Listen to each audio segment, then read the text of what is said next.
Olá, somos alunas do curso de Fisioterapia Bloco 2 da Faculdade CRISFAP. Como atividade prática remota da disciplina de Biofísica, iremos realizar um documentário sobre o tema radiação e radioatividade. Este documentário foi realizado pelas alunas Ana Lúcia Aguiar, Ana Clara Souza, Ana de Lara da Silva, Maristela Araújo, Késia Maria, Ruth Versosa e Sandra Raquel. A partir de agora, conheceremos a história da radiação e da radioatividade. Segundo a história, a radioatividade foi descoberta em 1896 pelo cientista francês Henri Becquerel ao estudar a fosforescência natural das substâncias, utilizando amostras que continham urânio. Becquerel observou que as emissões radioativas ocorriam espontaneamente, porém muitos estudos realizados antes e depois da descoberta de Becquerel foram importantes para chegar ao conhecimento que se tem hoje sobre a radioatividade. Os estudos realizados entre o final do século XIX e o início do século XX levaram a inúmeras descobertas sobre a estrutura atômica.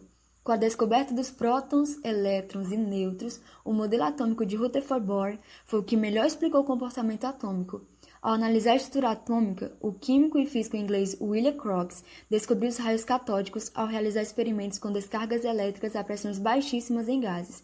Em 1895, o físico alemão Wilhelm Conrad Röntgen fez modificações às ampolas de Crookes, introduzindo anteparos metálicos inclinados, anticatodo, que eram atingidos pelos raios catódicos.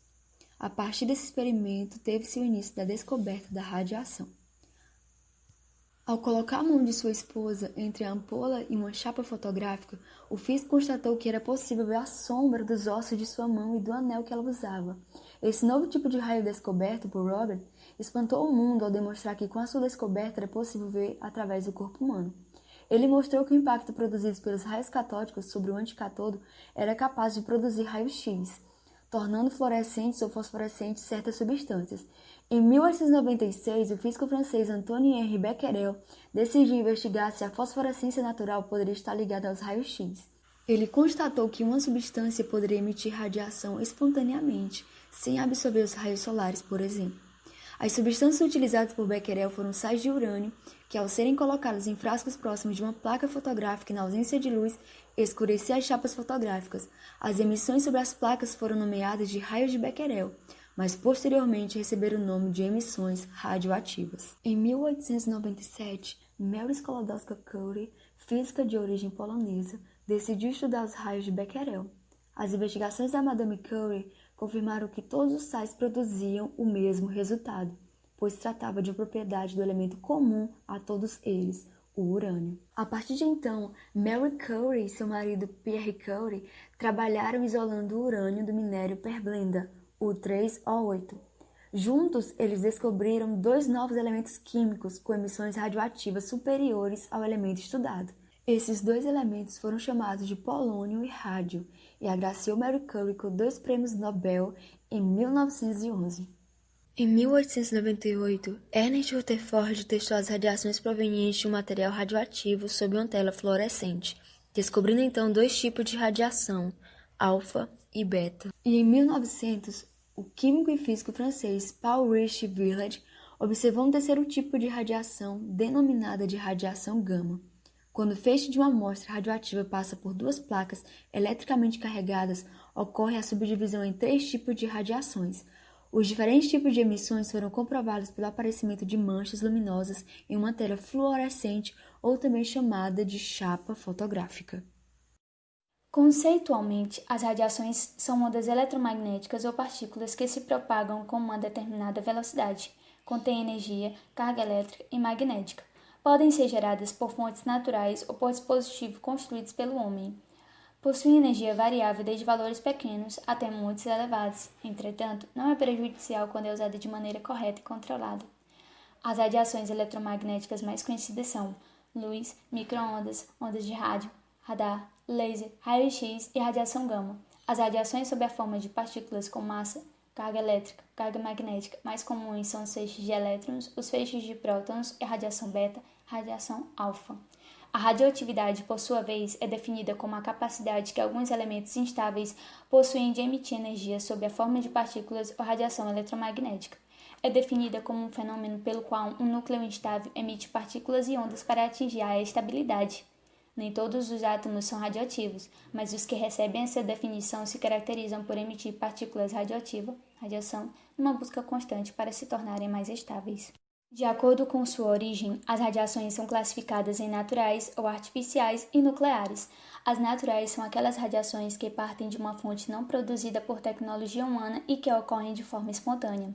Um exemplo, a radiação nuclear e radiações cósmicas, que são provenientes de explosões solares e estelares. As artificiais são radiações produzidas a partir de equipamentos elétricos, nos quais partículas como os elétrons são acelerados. É o caso dos tubos de raio-x utilizados em radiodiagnóstico. As nucleares são radiações que partem do interior do núcleo de um átomo instável. As radiações nucleares são apenas três: alfa, beta e gama. Tipos de radiações. De acordo com a sua capacidade de interagir com a matéria, as radiações são classificadas em ionizantes, não ionizantes e eletromagnéticas. As ionizantes são radiações que podem provocar ionização e excitações dos átomos e moléculas, provocando modificação, ao menos temporária, na estrutura das moléculas. O dano mais importante é o que ocorre no DNA. Entre os principais exemplos de radiações ionizantes temos radiação alfa, radiação beta. Radiação gama e radiação X são radiações eletromagnéticas que se diferenciam apenas pela sua origem. Gama é nuclear e raio-x é artificial e apresentam elevado poder de penetração. As não ionizantes são radiações que não podem provocar ionização e excitações dos átomos e moléculas. Assim, não podem provocar modificação, ao menos temporária, na estrutura das moléculas. Entre os principais exemplos desse tipo de radiação temos infravermelho, micro-ondas, luz visível, ultravioleta e as ondas de rádio. Malefício das radiações. Animais, plantas, solo, água e ar podem ser afetados pela radiação, cada um de uma forma. O solo, a água e o ar, na realidade, quando contaminados com a matéria radioativa, passam a ser meios disseminadores de radiação para os seres vivos. Nos seres vivos, as radiações levam basicamente a dois efeitos: mutações gênicas. A ação de radiação é capaz de modificar o DNA da célula, fazendo com que uma célula perca sua função ou passe a desempenhar uma nova função. Um exemplo, mutações genéticas podem levar à formação de novos tecidos ou fazer com que uma célula passe a desempenhar uma nova função, promovendo assim o aparecimento de tumor. A outra é a quebra de moléculas. A radiação pode quebrar o DNA das moléculas e prejudicar o processo de multiplicação celular. Esse processo pode fazer com que as células não consigam mais transmitir seu patrimônio genético durante a sua multiplicação. A função celular pode ou não ser afetada. Malefícios a curto prazo: náusea, vômito, diarreia, febre, dor de cabeça, queimaduras, alterações na produção de sangue, rompimento de plaquetas, queda na resistência imunológica. Malefícios a longo prazo: câncer de pele, pulmão e outros. Presença de radiação em toda a cadeia alimentar, diminuição de fertilidade. E por fim, as utilizações das radiações, independentemente do tipo ionizante ou não ionizante e origem nuclear ou não nuclear, as radiações apresentam diversas utilizações. Entre elas podemos destacar esterilização de materiais cirúrgicos, médicos ou odontológicos e esterilização de alimentos industrializados, dentre outras funções. E a seguir você vai conhecer alguns desastres radioativos que já foram registrados na história da humanidade. Como desastre radioativo, temos da máquina de Terac 25. Era uma máquina de radioterapia controlada por computador, que foi criada pela empresa ASL para produzir radiação a ser utilizada no tratamento radioterápico. Foi desenvolvida utilizando uma tecnologia diferente da usada nas outras máquinas, fazendo com que essa nova máquina fosse mais compacta, versátil e sendo também mais fácil de usar. Houve uma série de acidentes entre 1985 e 1987, nos quais os pacientes receberam overdose de radiação. Pelo menos 5 mortes aconteceram devido a estes acidentes, que foram causados pelo erro do software que controlava a máquina. A máquina trabalhava com 2 tipos de tratamento: terapia de feixe de elétron direto, que aplicava desde baixas energias até energias altas, tudo isso em um curto período de tempo, e terapia com raio-x, que usava o feixe de elétron passando por um alvo de tungstênio que convertia em raio-x. Os acidentes ocorriam quando o feixe de alta intensidade era ativado sem o target ter sido rotacionado para seu lugar. O software da máquina não detectava que isso havia acontecido e não podia detectar que o paciente estava recebendo uma dose letal de radiação, ou até mesmo não podia evitar que isso acontecesse. O feixe de alta intensidade atingindo diretamente os pacientes causava a sensação de um forte choque elétrico e a ocorrência da queimadura. As principais causas deste acidente são ausência de procedimentos de análise, ou seja, testes, ausência de gerenciamento de projeto e planejamento de manutenção e tratamento falho de comunicação do RDR. Acidente nuclear em Chernobyl. No dia 26 de abril de 1986, o maior acidente nuclear aconteceu na usina de Chernobyl, construída na cidade de Pripyat, na Ucrânia.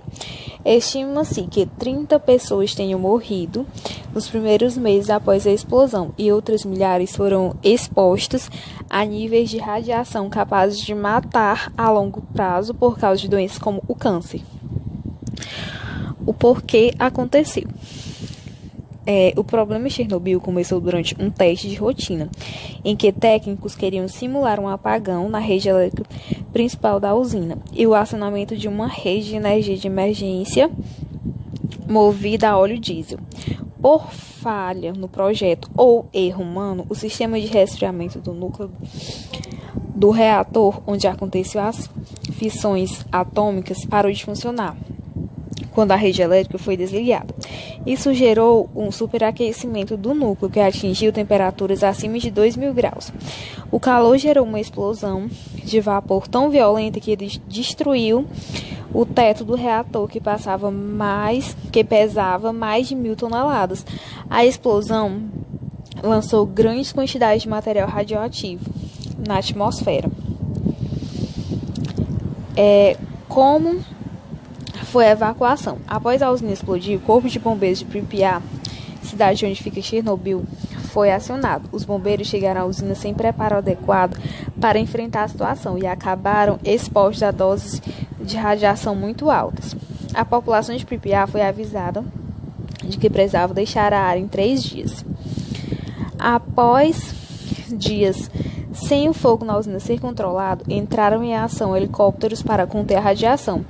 Eles despejaram no reator grandes quantidades de chumbo, areia e outros materiais químicos para bloquear a saída de radiação. A última medida emergencial foi a remoção de escombros radioativos. Um casulo protetor feito de concreto foi constituído para isolar o reator do ambiente. O casulo recebeu o apropriado nome de sarcófago.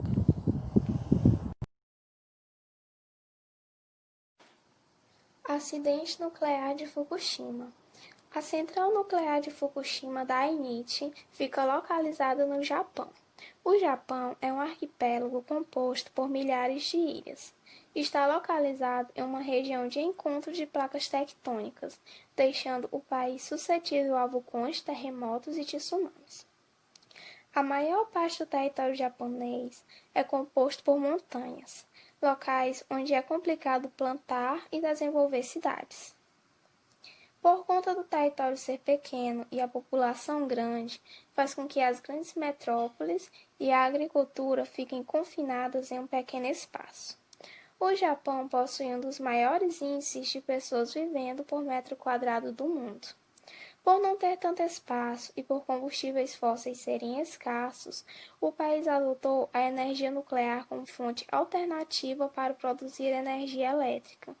Para que uma usina nuclear funcione, é necessário que o local fique próximo de uma fonte de água abundante, pois a água é utilizada para resfriar o reator. Assim, a central nuclear de Fukushima foi construída na beira do mar, em uma área de risco, localizada na cidade de Okuma, que fica na prefeitura de Fukushima. Prefeitura é uma espécie de divisão territorial que se assemelha à de províncias. A usina nuclear de Fukushima era uma das 25 maiores usinas nucleares do mundo, chegando a produzir cerca de 4,7 gigawatts de energia elétrica. Em 11 de março de 2011, Às 2h46 da tarde, um terremoto de 9 graus na escala Richter devastou a costa do Japão. A usina possuía 6 geradores. 3 estavam desligados para manutenção. Os 3 que estavam em serviço desligaram automaticamente.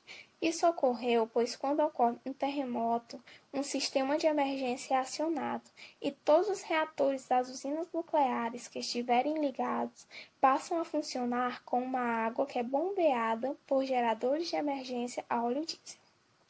Cerca de 45 minutos depois do terremoto, um tsunami com ondas de 14 metros atingiu o nordeste da ilha de Honshu.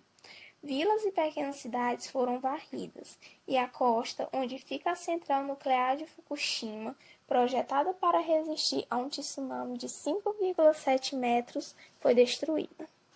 Após o tsunami, a energia elétrica foi cortada e os geradores de emergência que funcionavam a óleo diesel foram afetados. Apenas um funcionava normalmente.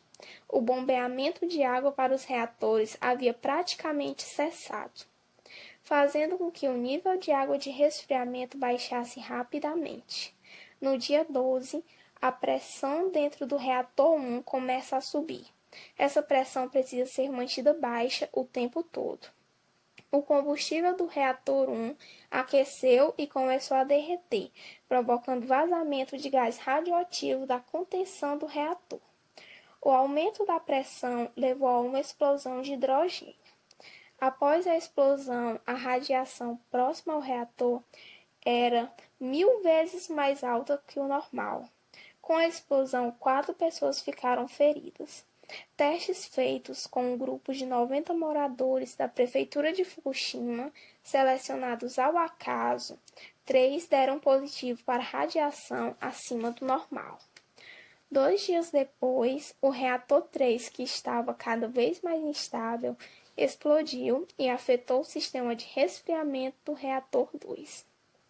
Uma parede do prédio desmoronou e 11 pessoas ficaram feridas. No dia seguinte, o reator 2 explode e afeta a piscina de supressão. A área de exclusão foi de 20 km. Mais de 200 mil pessoas foram obrigadas a buscar abrigo longe de suas casas, e a zona de exclusão aérea era de 30 km. Com as explosões, uma enorme quantidade de resíduos radioativos foram jogados na atmosfera.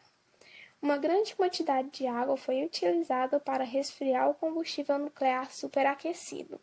Se criou 1 milhão de toneladas de água contaminada, que está armazenada em 1000 tanques especiais. Ela deve ser descontaminada até que seja seguro devolvê-la à natureza. Com o acidente, uma pessoa morreu por conta da radiação e 37 ficaram feridas. Classificado como nível 7, o mais alto tipo de evento nuclear, Fukushima é o pior acidente nuclear desde Chernobyl. Acidente com o Césio 137, em Goiânia, onde 2 catadores de lixo encontraram uma peça de um aparelho de radioterapia. Essa cápsula foi vendida ao Ferro Velho para o reaproveitamento do chumbo, e isso ocorreu no dia 13 de setembro de 87. O Césio 137 é um sal muito parecido com o sal de cozinha, que emite um brilho azulado no escuro.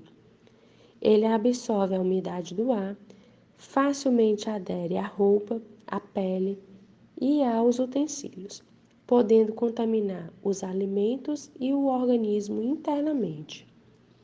129 pessoas apresentaram contaminação corporal interna e externa concreta, vindo a desenvolver sintomas e foram apenas medicadas.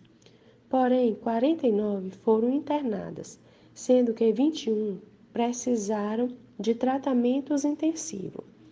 Dessas, 4 não resistiram e acabaram morrendo. Leide, de 6 anos, sobrinha do dono do Ferro Velho, foi a vítima com maior dose de radiação do acidente. Ela morreu no dia 23 de outubro de 87, com sepsemia e infecção generalizada. Marília Gabriela, 37 anos, era a esposa do dono do ferro velho. Ficou doente cerca de 3 dias depois de entrar em contato com essa substância. Ela desenvolveu hemorragia interna, principalmente nos membros, nos olhos e no trato digestivo, além da perda de cabelo. Israel, 22 anos, era funcionário do ferro velho. Foi quem trabalhou na fonte radioativa, principalmente para extrair o chumbo. Ele desenvolveu doenças respiratórias e teve complicações linfáticas. Ademilson, 18 anos, também funcionário do ferro velho que trabalhou na fonte. Ele desenvolveu lesão pulmonar, hemorragia interna e danos no coração. Ainda hoje, tem 2 vítimas que sofrem com as feridas provocadas pelo contágio com o césio. Hoje, 1.292 vítimas, diretas ou indiretas, são tratadas no CARA, que é o Centro de Assistência aos Radioacidentados. Foi classificado como nível 5 em acidentes com consequências de longo alcance, na escala internacional de acidentes nucleares, que vai de 0 a 7. Morte em decorrência de tratamento radioterápico no Rio é uma das tragédias da radiação. Maria Eduarda, de 7 anos, tinha uma forma rara de leucemia diagnosticada em 2010. Segundo os pais, ela começou a fazer as sessões de quimioterapia logo após o diagnóstico, mas os médicos informaram que seria necessário completar o tratamento com radioterapia. As sessões foram feitas no Centro Radioterápico San Peregrino, que funciona dentro do Hospital Venerável Ordem Terceira de São Francisco da Penitência, na Tijuca, Zona Norte, em outubro de 2011. A família percebeu que a pele da menina escureceu, mas segundo o pai de Maria Eduarda, a médica responsável pelo tratamento disse que era um dos efeitos colaterais. O pai de Eduarda conta que quando começaram a se manifestar as lesões no couro cabeludo, ainda estavam no início. Levou fotos para a médica responsável, pois achava não ser normal.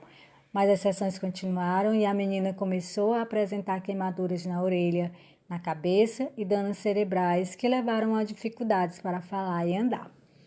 Isso porque o lobo direito frontal do cérebro, parte responsável, entre outras funções, pelo comportamento e capacidade de locomoção, foi afetado.